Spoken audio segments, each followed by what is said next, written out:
Hana Ščibraniová je doktorka filozofie, klinická a poradenská psychologička, psychoterapeutka, zároveň lektorkou a predsedničkou Inštitútu Virginie Satyrovej na Slovensku. Zameriava sa na psychodiagnostiku a ďalšiu klinickú, psychologickú a poradenskú činnosť a psychoterapeutickú prácu s dieťaťom, adolescentom a dospelým jedincom, párom, rodinou a skupinou, vrátane psychotraumatológie, krízovej intervencie a práce so stratou a zármutkom. Lektoruje semináre pre profesionálov aj verejnosť a výcviky pre psychoterapeutov, venuje sa tiež supervíznej činnosti.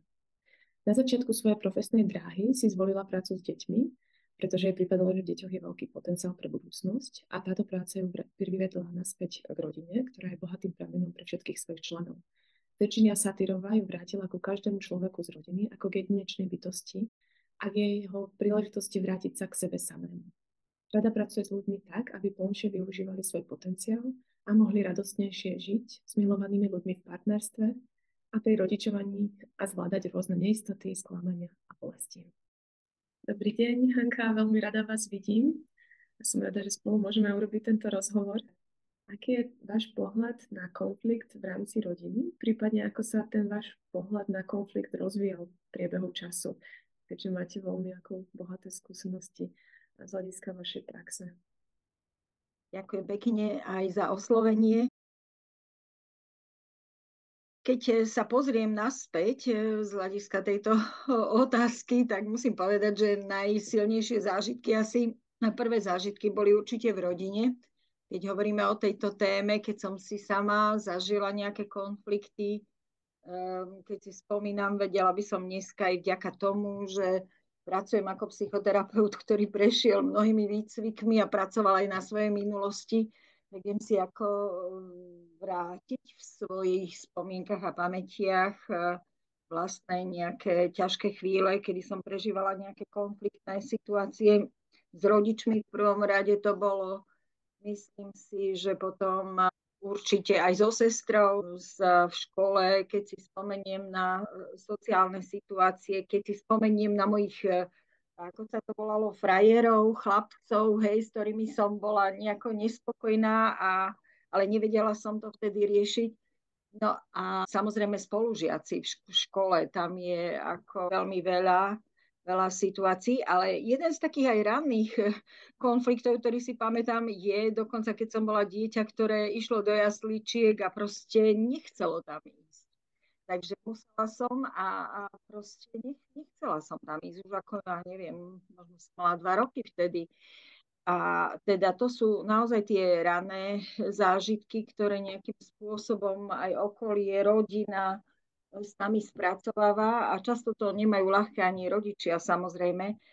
A myslím si, že tá podstata je v tom, že nerozumejú často ľudia, čo sa tam deje a čo taký malý človek potrebuje.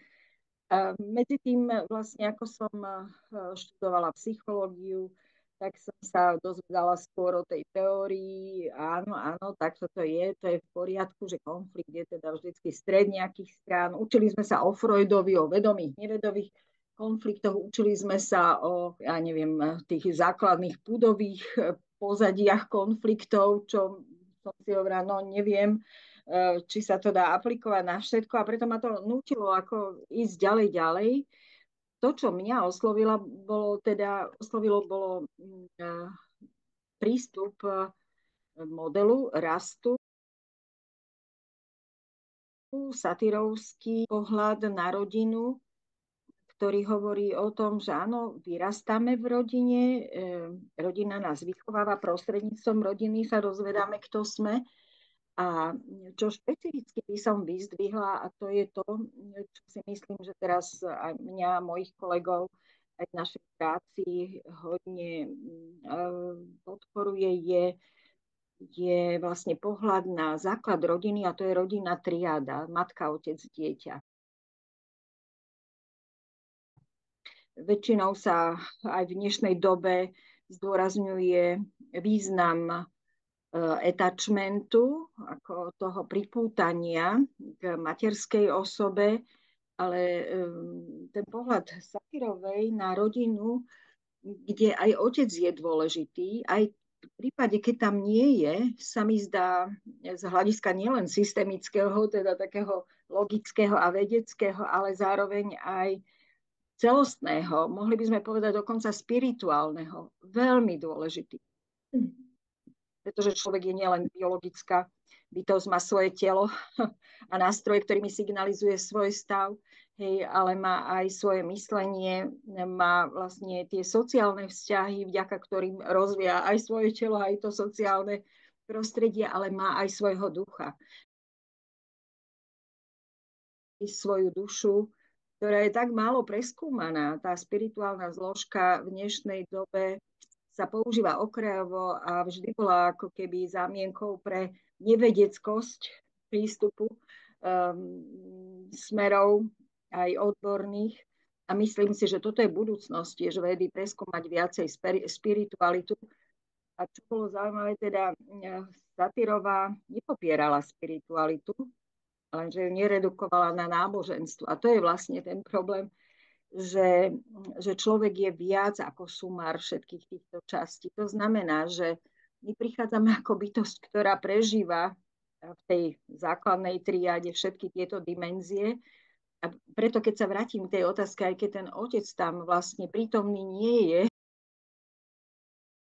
tak vlastne nejakým spôsobom to prázdne miesto na nás pôsobí. A to je príčina toho, prečo vlastne prežíva človek mnohé vnútorné napätia alebo stavy emocionálne ako úzkosť, strach, bezmocnosť, hanbu, hej, pretože každý človek má nejakú výbavu, s ktorou prichádza a na ktorú ako keby má nárok, hej, prežiť ju úplne v úplnosti a v celistvosti. A keď ja sa pozriem dneska z toho pohľadu aj na rodinu, tak áno, mnohé rodiny vo vzťahoch, v konfliktoch sú si mnohé dlžné, hej, ale tým, že nevedia, čo sú si dlžné, alebo čo si spôsobujú, že to ako keby mnohé tie situácie riešia spôsobom veľmi automatickým a skoro by som povedala až prírodným, hej, takým ako nastavením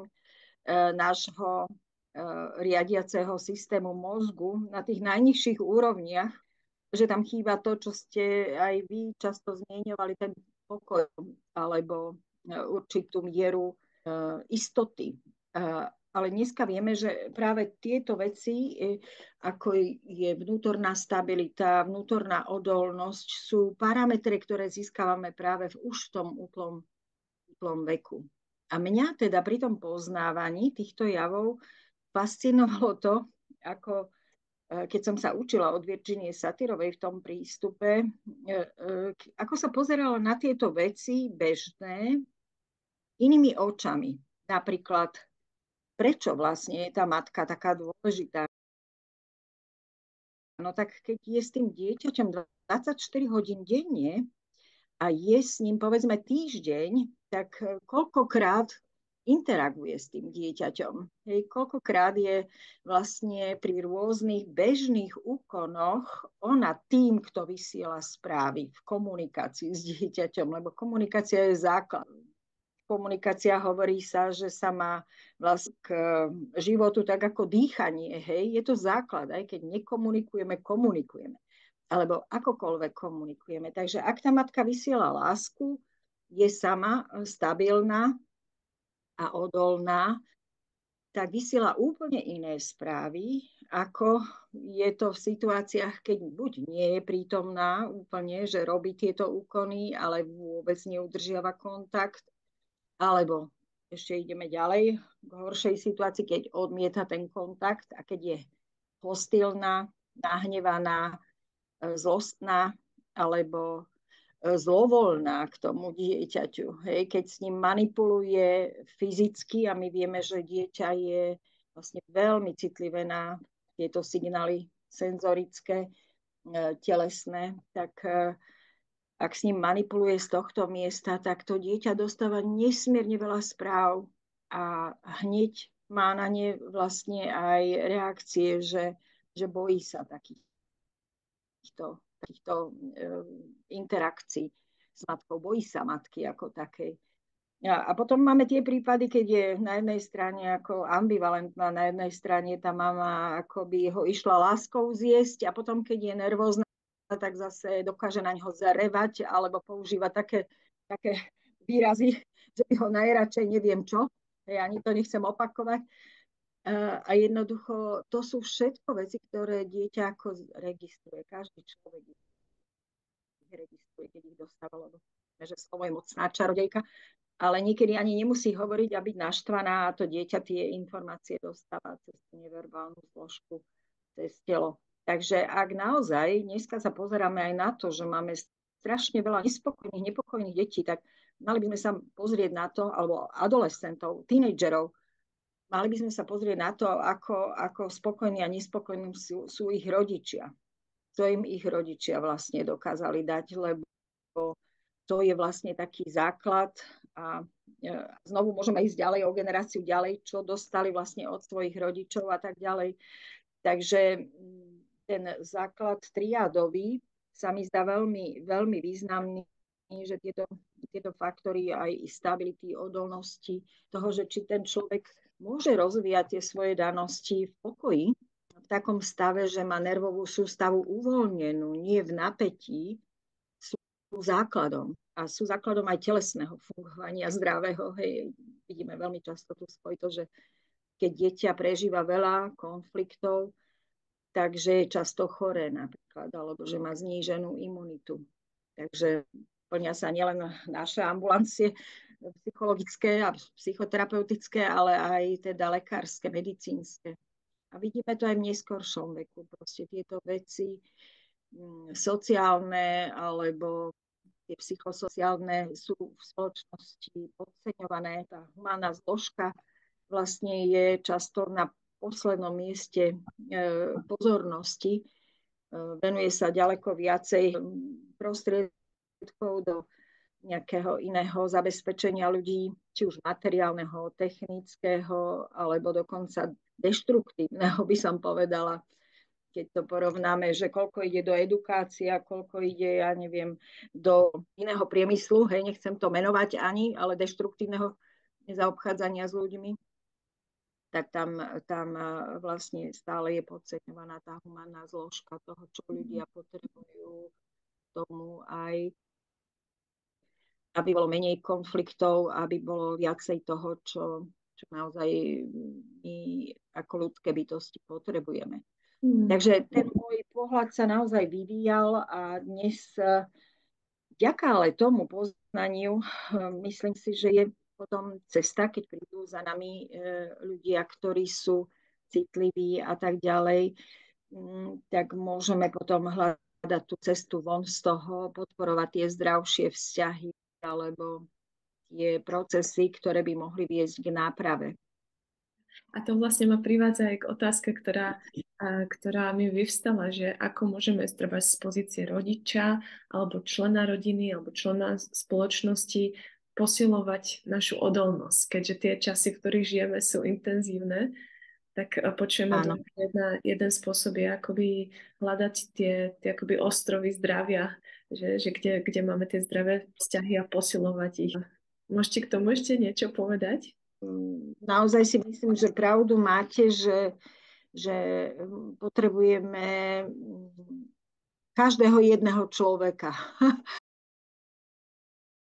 Ja by som povedala z toho nášho sveta, aby sa stával odolnejším a stabilnejším, pretože osobne si myslím, že jadro odolnosti je bezpečný svet, bezpečie človeka ako také, pretože my máme naozaj ako keby dve tendencie. Jedna tendencia je prežiť nejakú situáciu alebo vlastne rásť ďalej.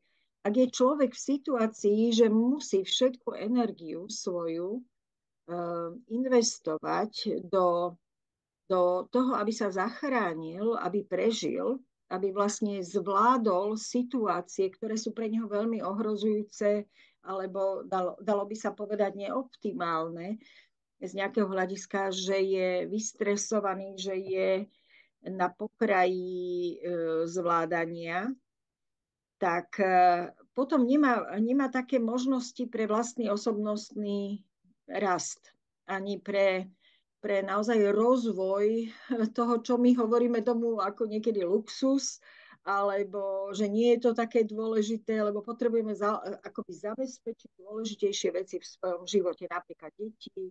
Často to počujeme aj u rodičov, že nemám na to čas, lebo musím to, alebo hento, tamto, musím tamto v práci, preto nemám toľko času na rodinu. Nemôžem si dovoliť ísť na dovolenku, pretože a tak ďalej, že človek vždy odkladá nejaké tie významné súčasti svojho života. A keď ste sa zaujímali aj o to vlastne, že aký pohľad máme na spiritualitu, tak ja poviem, že úplne základný.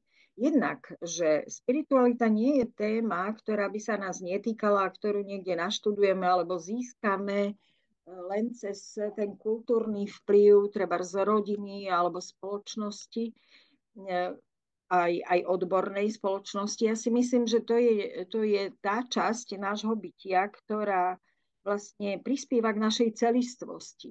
K tomu, že ako ľudské bytosti nielen máme psychologické dimenzie, ktorými prežijeme, ale máme aj tie spirituálne, ktorými precítime vlastne prežitie týchto dimenzií psychosociálnych a biologických ako nevyhnutnú súčasť. To je vlastne niečo, čo nás robí úplnejšími a kvalitnejšími, alebo ja neviem, ak by som povedal. Satirova to hovorila, že more fully human, že sme oveľa akoby plnšie ľudskými. Pretože keď človek ako koná všetko tak, ako má, ale chýba tam tá duchovnosť toho konania, buď tá morálka, alebo tie hlboké hodnoty, ktorými ja si myslím, že je dobro a láska ako základ každého človeka, ktorá vlastne sa tiež nejako nevyučuje, že áno, veďme deti k láske a k dobru, ale pamätám si, že pán profesor Matejček, keď nás učil základy psychológie, hovoril, že pocit lásky a istoty je základná potreba dieťaťa. Hej. Takže dostávame to nejako cez iné kanály, ale naozaj taký ucelený pohľad bez predsudkov na spiritualitu. Možno je to súčasť štúdia filozofie a mnohých iných vedeckých odborov, ale zatiaľ nejaký praktický prístup k tomu a dúfam, že jedného dňa bude aj, že ako vlastne viacej sa venovať sebe v tejto, alebo aby sme vedeli ľudí podporovať v tejto zložke, že to je vlastne základ. Ja chcem povedať jednu vec, že pre mňa spiritualita je nielen dimenzia, ktorú som si objavila, až keď som vlastne študovala túto oblasť psychoterapie. Samozrejme, že v rodine boli tu tieto vplyvy a mnohí ľudia sú veriaci, čiže majú veľmi blízko k týmto hodnotám. Takisto ako v mojej rodine sú veriaci ľudia, boli veriaci ľudia. Takže keď sa jedná o spiritualitu, ja ju vnímam viac ako len to, čo poskytuje viera. Vnímam ju ako základný náhľad na život a na človeka v ňom. Ako to, že sme súčasťou nejakého veľkého celku a že ten celok zároveň, a to je to zaujímavé pre mňa poznanie, čím som staršia, viac nejak stále sa snažím niečo nové alebo ďalšie dozvedieť, aby som bola v tomto smere spokojnejšia. V nás sa celý ten vesmír a to usporiadanie, aj duchovné, aj, ako som hovorila, cez tie iné dimenzie stretáva veľmi metaforicky aj na malinkatej ploche. Hej. Ako sa hovorí, že sme kvapkou v oceáne, ale že máme oceán v tej kvapke. To je neuveriteľný princíp a to, čo sa mňa dotklo, bol pohľad na človeka ako prejav životnej síly. U Virginie Satirovej nikde inde to nepočujem takto formulované, že život je zázrak. My vieme, ako vzniká, že vzniká spojením vajíčka a spermie, hej, ale že nikto z nás, aj keď by sa to usiloval, tak nemá tento princíp v rukách. Hej. Aj keď ho môžeme ovplyvniť, ale stále sme len akousi štafetou v tom odovzdávaní života od svojich predkov a má to svoje limity a podarí sa, nepodarí sa, hej. Vlastne, že zázrak je už vlastne vytvorenie toho nového života a všetkého potenciálu, ktorý si nesie v sebe. Toto je dôležitá vec, že aj keď tento potenciál pod vplyvom nejakých okolností, udalostí, či tých sociálnych, psychologických, biologických, ako keby, alebo spirituálnych nedokážeme využiť, tak stále tam je. A myslím si, že ten trend psychoterapie, nech ide o akúkoľvek psychoterapiu alebo akékoľvek pôsobenie na človeka v smere, aby mohol buď niečo prežiť alebo rásť, aby sa stabilizoval, aby obnovil nejaké svoje sily, energiu, aby sa napojil na odpojené časti seba. Hej. Pretože ja verím, že pod vplyvom všetkých týchto negatívnych javov dochádza len k tomu diskonektovaniu, k tomu odpájaniu sa. Že my tie potencie máme, tú potenciu máme, ten potenciál, ale ho nevyužívame. Že je to podobné ako máme v počítač, množstvo je tam funkcií, ale vieme využiť len niektoré. A záleží od toho, že kto ako je zdatný a dokáže narábať s tými jednotlivými nástrojmi, môže ich plnšie využívať. Tak nejakú predstavu mám podobnú aj v tejto oblasti o našom využití seba samého. Takže aj keď sme hovorili o rodinnom nejakom posolstve, že rodina má pripraviť toho svojho potomka k tomu, aby mohol lepšie zvládať seba, svet a aj svet druhých ľudí, tak to základné, že aby vedel zvládať seba, je nesmierne dôležité. To znamená, že aby sa vedel napájať na ten svoj potenciál, ktorý má, lebo žiadna mamina, ja neviem, neovplyvní to, či tomu dieťaťu narastie dvojka vpravo hore v určitom čase. Je to proste v tom potenciáli toho dieťaťa, že to nastane, ak má dobré podmienky, nastane to. A tak je to aj s rozvojom iných funkcií.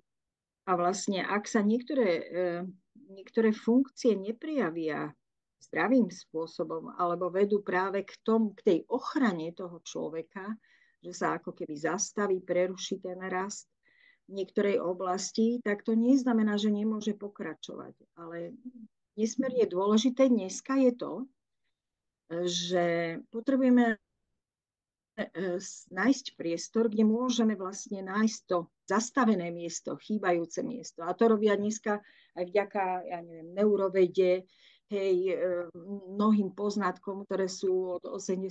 rokov známe v oblasti psychotraumy, psychotraumatológie, ktoré vlastne priniesla táto doba, že oveľa viacej vieme o súvislosti, ako funguje mozog a čo potrebujeme, aby sme sa dostali z nejakého ohrozenia, tak tam sú obrovské možnosti, že je možné spracovať nielen tie akutné alebo také tie, povedali by sme, jednoduchšie traumatizujúce nejaké udalosti a ich dopad na nás, ale aj tie komplexnejšie stavy, ktoré vznikli dávnejšie a v detstve.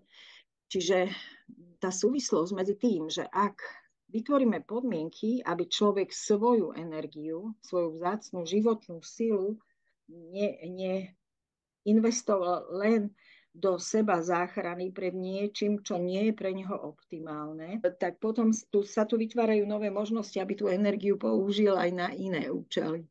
To je ako základná taká jedna moja predstava. A druhá je, že sme tvory, ktoré fungujú veľmi synchronne s prírodou.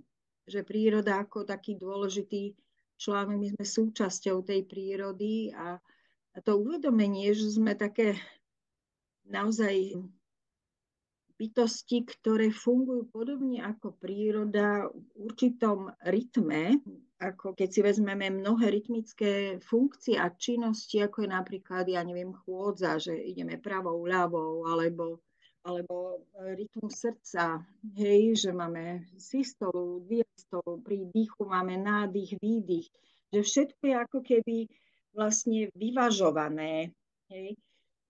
že máme deň, noc, že máme priblíženie, vzdialenie, že máme, ja neviem, napätie, uvoľnenie, že máme vlastne veľa procesov, ktorými žijeme, alebo činnosti, ktoré sú rytmické. Toto uvedomenie si je také zázračné, myslím, aj na to, aby sme vedeli, že kde vlastne prepíname tie sily tým jedným smerom. Napríklad, ak veľa bdieme a málo spíme, tak tiež to má nejaký asi dopad na náš organizmus, alebo ak veľa behám a málo si urobím adekvátnej prestávky pre môj organizmus, tak môžem aj skolabovať, z toho behu, čo sa stáva, alebo veľa pracujem a neoddychujem. Čiže tá rytmicita hovorí o tom, že môžeme oveľa byť tolerantnejší k záťaži, keď sa pohybujeme v tom pásme, ako sa hovorí, okna tolerancie, ako keď z neho vybočujeme. Keď vlastne prepíname tie svoje sily buď jedným smerom, že príliš niečo namáhame do hyperaktivity, alebo sme veľmi hypoaktívni v niečom a neaktivujeme niečo, čo je pre nás dôležité alebo zdravé. Máme napríklad málo pohybu, alebo nepestujeme niektoré typy aktivity vôbec, tak tam ako keby sme v tom svojom vývojovom potenciáli sa odpájali, poviem, ja to neviem, ja som to nikdy nevedela, ja sa to nenaučím, alebo toto nie je pre mňa. Myslím si, že človek sa to môže za istých okolností vždy naučiť a dobrým príkladom sú deti. Ak ich nezastavíme, nezabrzdíme v tom vývine ich prírodzenom, tak oni sa berú naozaj k mnohým činnostiam. A toto je veľmi také cenné. No a keď sa vrátim k tej rytmicite a k tomu, čo ste hovorili, myslím si, že keď myslíme aj na tieto základné aj funkcie, aj predpoklady funkcie nášho mozgu, že potrebujeme vlastne mať rytmicky myslieť na ošetrenie svojho nielen stavu vzrušivosti, ale aj toho uvoľnenia, toho útlmu.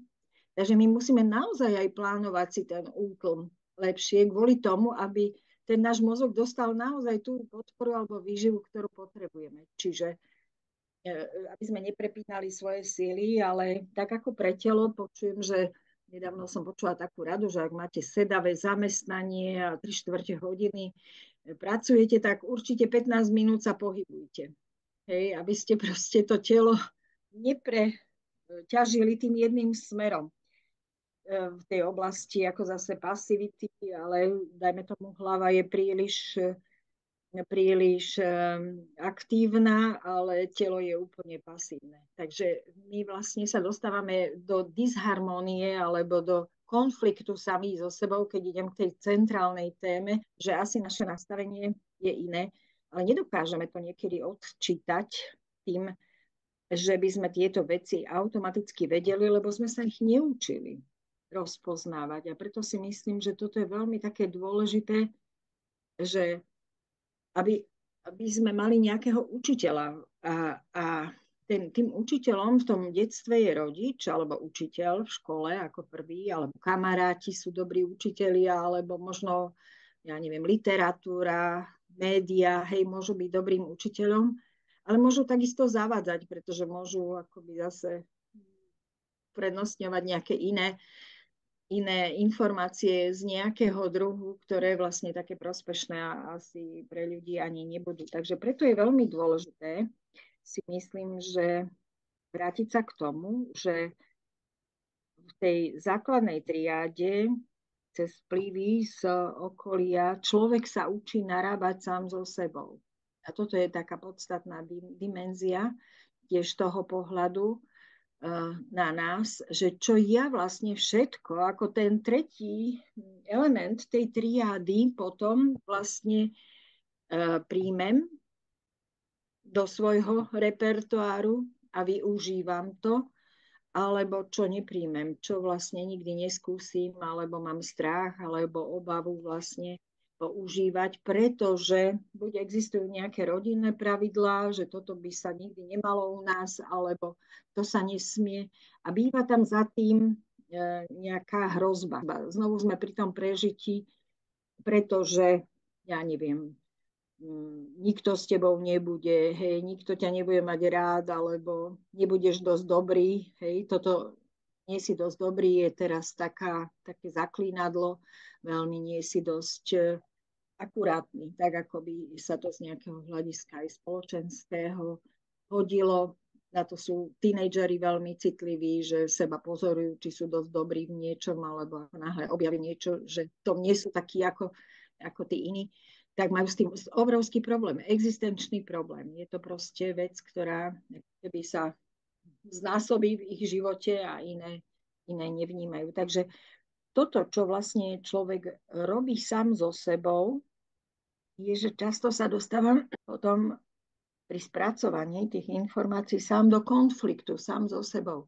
To je asi ten najdôležitejší konflikt, alebo dopad aj tých interakčných vplyvov a konfliktov, že človek vlastne má potom napätie sám vo svojom vnútri, pretože niečo iné ako keby potrebuje, alebo po niečom inom túži, a to je v rozpore s tým, čo dostáva, čo zažíva, alebo čo si myslí, alebo čo robí, alebo ako sa vzťahuje k iným, alebo ako sa iní k nemu vzťahujú. Čiže veľmi často my hovoríme o tom, že ide o konflikt medzi mojimi túžbami a mojimi potrebami a očakávaniami, ktoré sa mi nesplnia, ktoré vlastne sú v rozpore dokonca aj s mojím ja, aby som ja mohla byť, ja neviem, nejaká celistvá, úplná, šťastná, bezpečná, pokojná, harmonická. Hej. Takže toto sú tie zdroje toho, ako ja vlastne sama zvládam seba samú a tento rozpor, ktorý tu nastáva. A keď sa vrátim ešte k tej odolnosti, je tu jedna veľmi dôležitá okolnosť a to je uvedomovanie si seba samého, uvedomovanie si toho stavu, kde sa nachádzam a moja kapacita tieto záležitosti spracovať. Malé deti si neuvedomujú mnohé stavy na tej najvyššej rovine spracovania, pretože ešte nemajú takéto možnosti ani verbálne ich vyjadriť, ani si ich možno myšlienkovo uvedomiť, ale teda dospelí ľudia áno. Takže potrebujeme napríklad pri práci s deťmi voliť úplne iný jazyk, úplne iné prostriedky, napríklad symbolické, ako môžu vyjadriť to, čo cítia, alebo to, čo sa v nich deje, aby sme s tým potom mohli inak pomocou napríklad nejakých hrových symbolov narábať a aby s nimi mohlo to dieťa potom voľnejšie nakladať. Čiže dochádza k tomu, že to vnútorné prežívanie a konflikty alebo nastavenie, ktoré potrebujeme ako v prvom rade si uvedomiť a rozpoznať, čo sa tam deje, aby sme potom mohli vlastne sa pozrieť, aj kde je ten potenciál k tej náprave, k rovnováhe, k tomu doplneniu toho chýbajúceho, tak aby sme to vlastne mohli vidieť, aby sme si to mohli uvedomiť, my dospelí, ak napríklad sprevádzame dieťa, ale rovnako je to aj s dospelým klientom, aby sme si to mohli uvedomiť, čo sa tam deje a identifikovať tie miesta nefungujúce, alebo zablokované, alebo odpojené, aby potom bola tá šanca rýchlejšie vlastne sa pozrieť tým smerom, ktorým je potrebné niečo doplňať, pridať, meniť, hej, transformovať niečo. Takže toto je také asi najdôležitejšie miesto. A keď ste sa pýtali, čo ešte vlastne prispieva k tej odolnosti, tak vôbec, aby človek túto odolnosť postupne nadobudal, tak musí sa cítiť bezpečne. To je to, čo som hovorila. Keď ideme do nebezpečia, do tých zón, ktoré človek prežíva, z ktorých uteká, akoby uniká, pretože sú pre neho ohrozujúce a vytvoril si za roky svojho fungovania účinné obrany, tak je to veľmi náročný proces vlastne sa vrátiť do toho miesta spôsobom, ktorý by nebol rovnako ohrozujúci, ako bola tá iniciálna situácia, lebo to spúšťanie ohrozenia pri akýchkoľvek akoby podobných kľúčoch tam je, hej, u toho človeka. Takže pocit bezpečia v terapii a bezpečný vzťah s tým človekom, ktorý je sprevádzaný, je absolútne ako základný. A niekedy vlastne na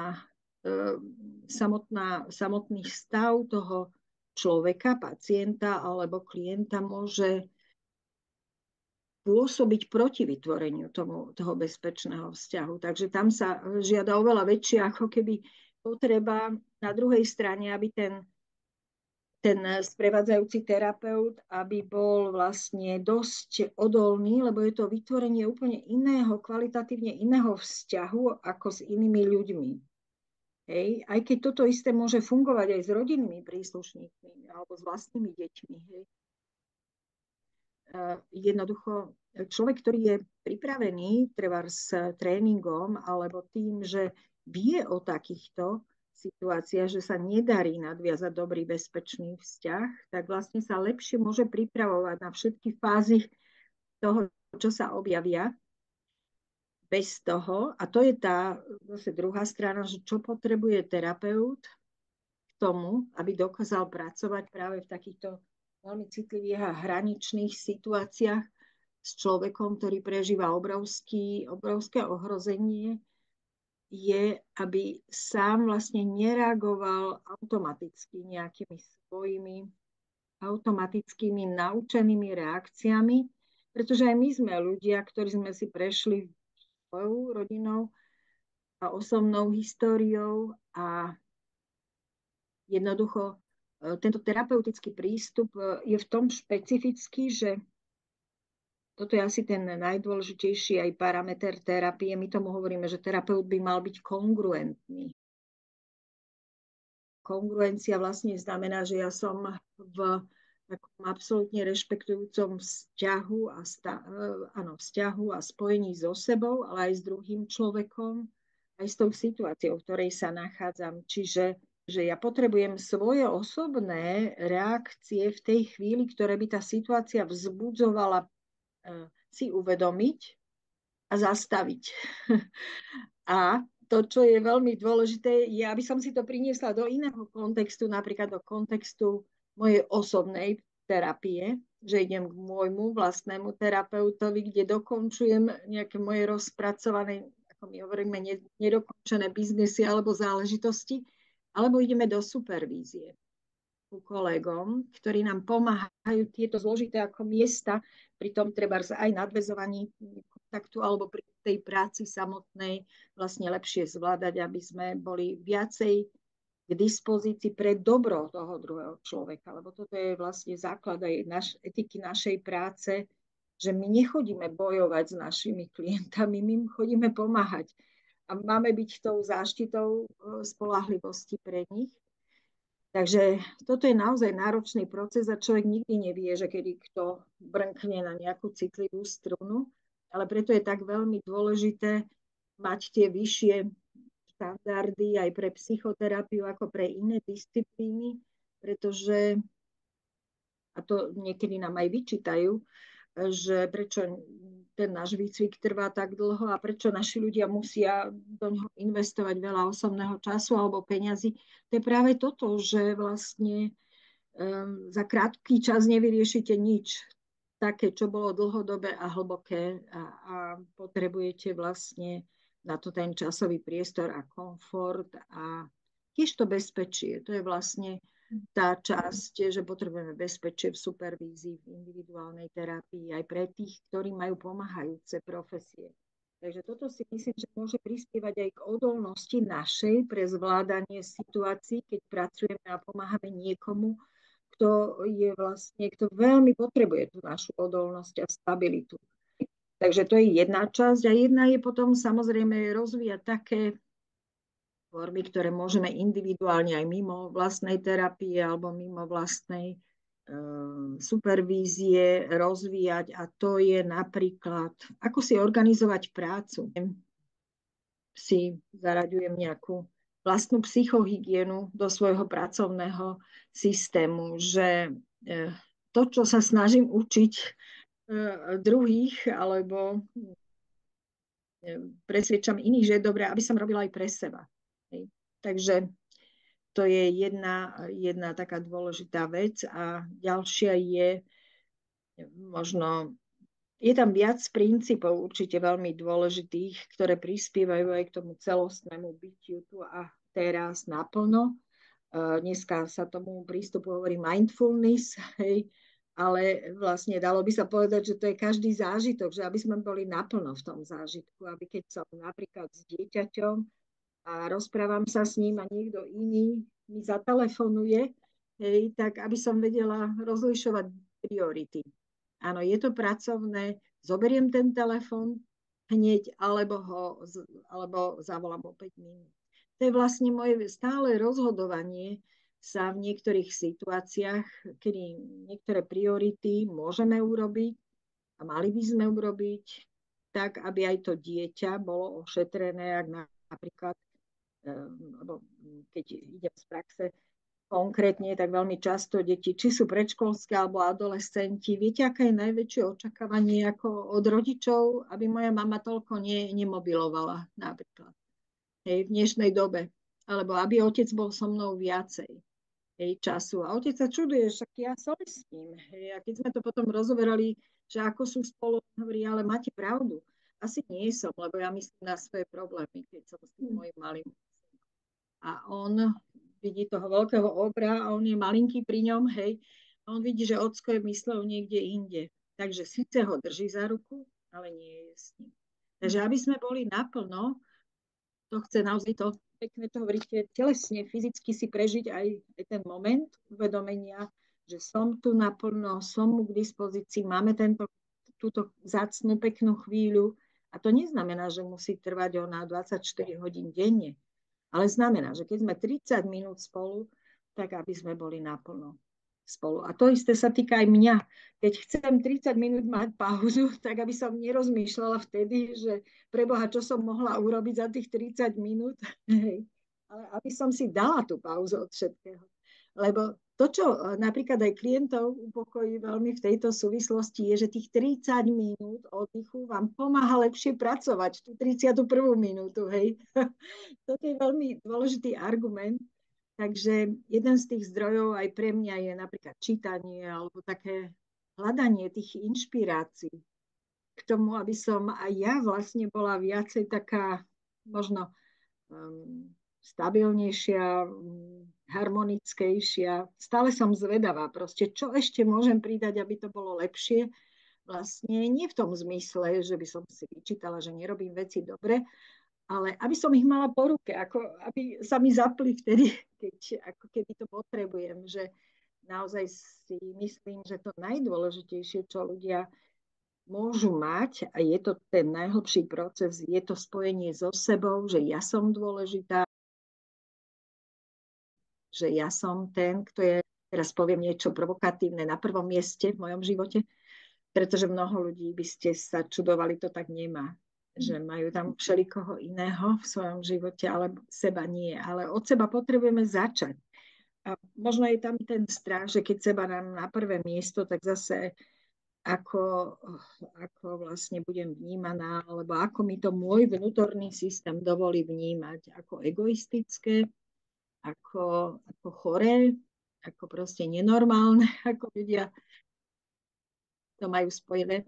Ale nie, je to normálne, lebo je to normálny začiatok a je to aj cieľ nášho vývinu, aby sme sa vedeli seba aktualizovať a individuovať. Hej. A to proste nejde bez toho, že by sme naozaj nenadviazali dobrý a úplný vzťah k sebe samému. Teda aj napríklad si uvedomovali jednu peknú dôležitú vec, a to, mne sa páči aj bodyterapia, aj tieto prístupy.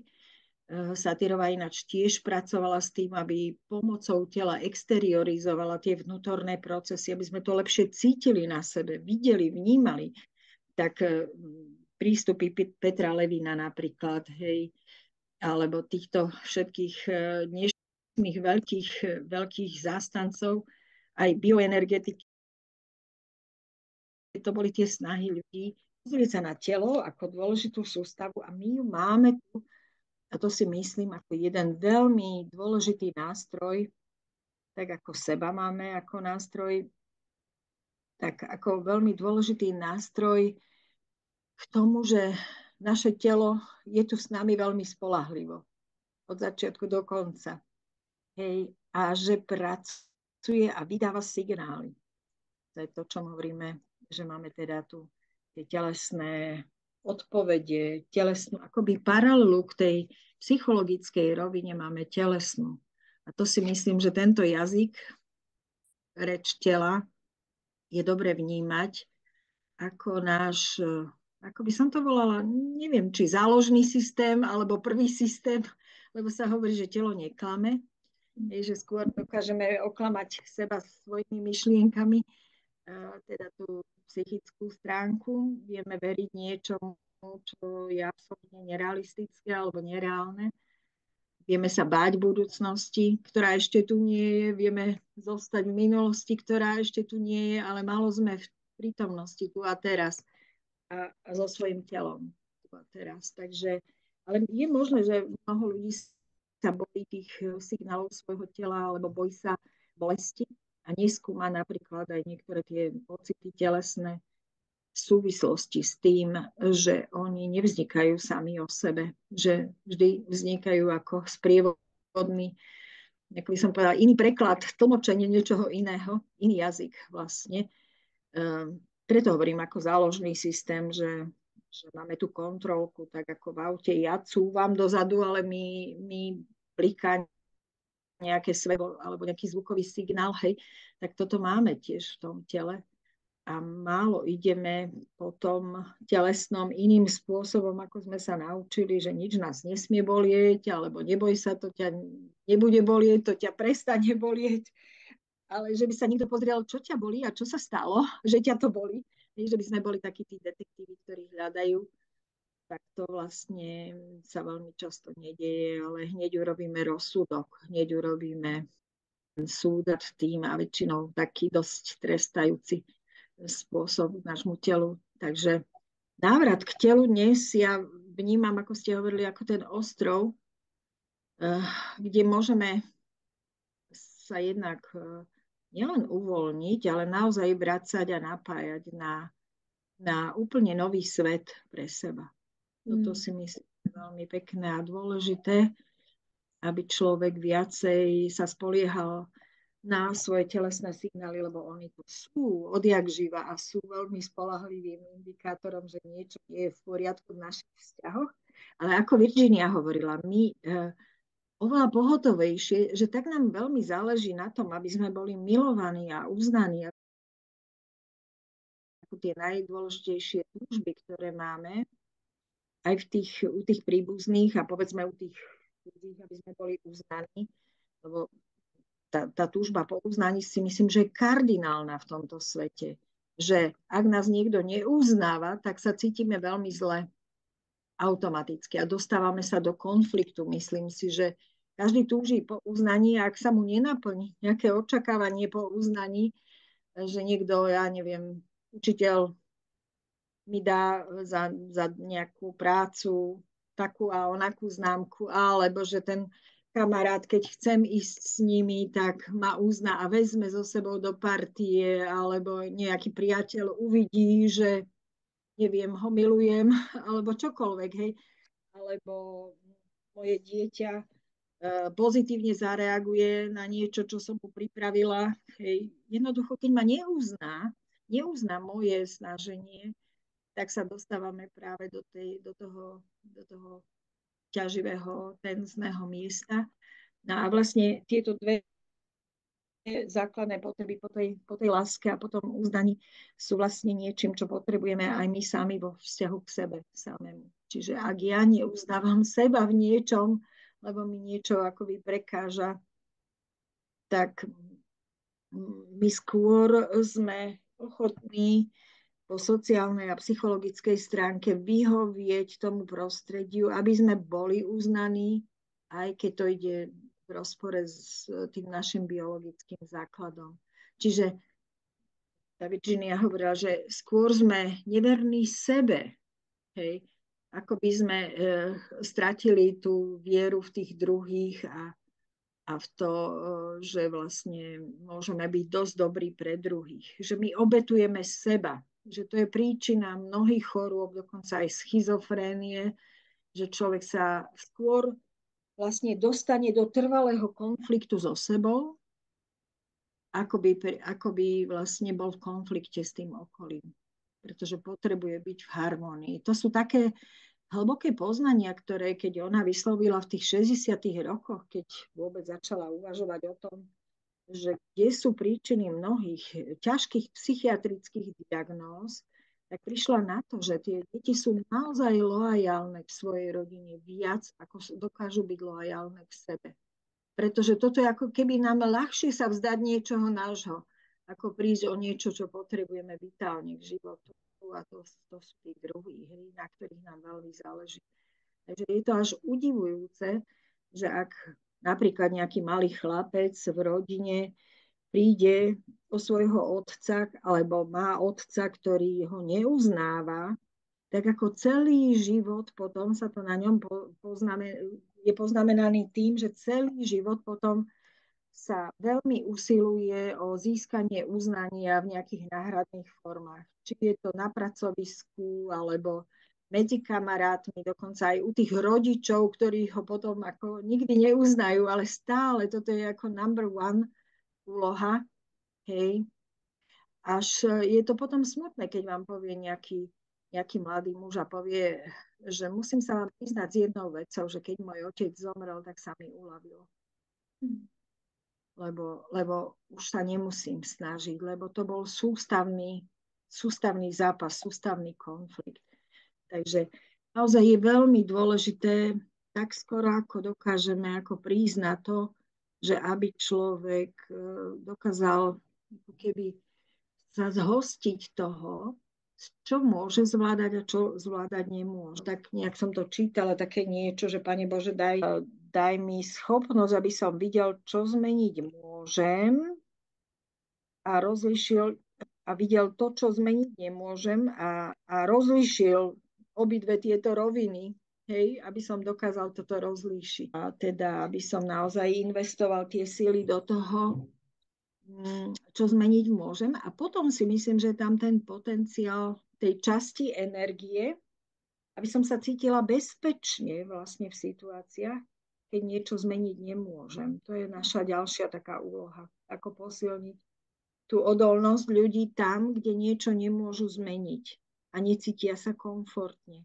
Tam je potom vlastne to miesto aj pre tie zdroje, čo môžu so sebou urobiť v situácii, keď sú akoby konfrontovaní s niečím, čo zmeniť nemôžu. Ďakujem veľmi pekne za tento rozhovor a za to, že ste zdieľali taký ako naozaj celostný prístup k našej odolnosti. Myslím si, že pre ľudí je dôležité objavovať si to, čo potrebujú a možno byť tak pozitívne orientovaný, naladený, že zmena je možná, aj keď zmeny vonkajšie nie sú tak možné, takže tie vnútorné zmeny sú možné a že môžeme sa rozhodovať a vyberať si a mať ten život spokojnejší a úplnejší. Tak dobre, ako to dokáže. Takže je veľmi dôležité pre človeka, aby hľadal svoj pokoj v situáciách a napájal sa na tie zdroje, keď nemôže zmeniť nejaké korene toho napätia alebo konfliktu súvisiaceho s druhým človekom, ktoré ovplyvniť nemôže on sám.